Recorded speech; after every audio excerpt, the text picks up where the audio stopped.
changing our world through storytelling.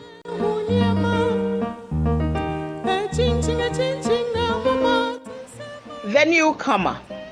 It was Kwabena Japon's first day at Nimdea Primary School. He felt so alone because he did not have any friend. His family had relocated to another community, which was quite a distance from his former school.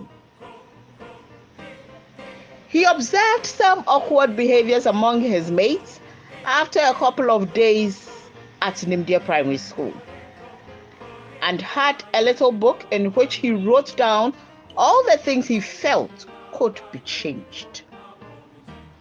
Kwame Bosu, one of Kwabena Japon's mates, formed a squad which was known for their notorious activities in the school. They bullied, took things that did not belong to them, and always caused commotion in the school. Kwame Bosu made an attempt to invite Kwabena Japan to his squad, but Kwabena declined. They tried several times, but to no avail. Some few days to midterm tests, Kwame Bosu took Kwabena Japan's notebooks from his desk so he would not be able to study adequately to pass. Kwabena Japan was so disturbed, but somehow he was convinced that it was Kwame Bosu who took his books and wanted to confront him. But he paused to consider his stature as against that of Kwame Bosu. This could be a David and Goliath affair, he thought to himself. There's no need to engage in a fight. There are so many ways of killing a cat. But I'll find a way to get my books and also get him to change, he said. Mr. Dompre, the maths teacher, called for his assignment when he got to class. It was obvious that Kwame Bosu had not done it. Mr. Dompre asked Kwame Bosu to present his assignments.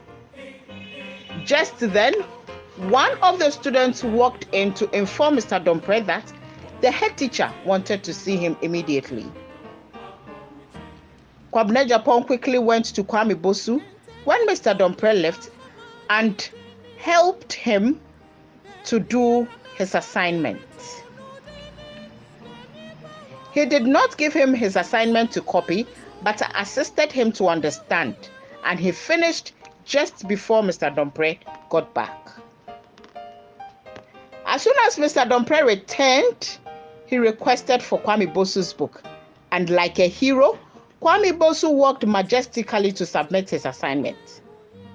He was saved by the bell. The maths teacher looked at him and said, "Gentleman, you are lucky."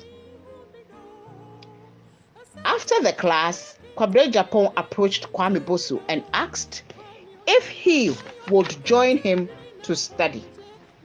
He was expecting Kwame to at least say thank you for saving him from Mr. Dompre's punishment, but he just did not care. The answer to his question was not a positive one. Kwabena Japan was a bit disappointed, but he did not give up. He thought of ways to get his books back and also help Kwame to change. It was time for PE.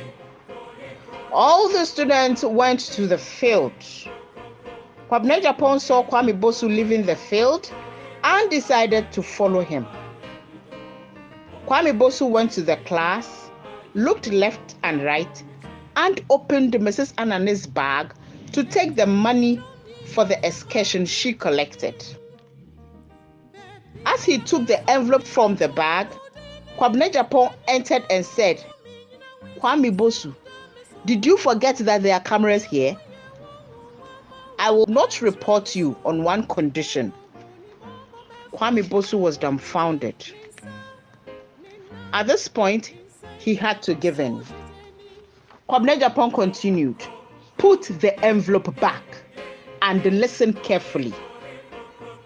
If you ever try this again, I will report you, and the footage from the camera will be my evidence. Henceforth, you will be my steady partner. You will dissolve that squad and be of good behavior. You know the school rule says if you steal, you will be dismissed. And I believe you are very much aware of what your parents will do to you. Return my books anyway. I was expecting you to thank me for saving you today. Kwame Bosu, I will be watching you. Kwame Bosu could not say a word. All he did was to nod in agreement with all that Kwabena Japan said. Kwame Bosu gave Kwabena Japan his books and apologized. They became friends. To avoid being snitched on, Kwame Bosu joined Kwabena Japan to learn. Years after, they completed Nimdea Primary and JHS and left for different secondary schools. Kwabena Japan and Kwame Bosu lost contact. As time went by, they completed the university and were gainfully employed. One day, they both met at a meeting. Kwame Bosu had been looking for Kwabena Japan to thank him for helping him to turn his life around. He expressed his sincere gratitude to him. He could have turned out to be something else, but God used him to bring a change.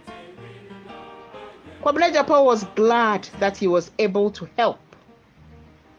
Kwame Bosu said to Kwabena Japan, "Do you remember the day you helped me with my math assignments and I did not say thank you? A million thanks to you, my dear friend. I learned a lot from you that day. You saved me. You helped me to change, to be a better person. Thank you." My dear friends, we all have the duty to be one another's keeper. Be there for your friends when they need you. That is what life is all about. Do not forget to subscribe, like, and share. Your comments are also appreciated. A story a day, changing our world through storytelling. Can't tell you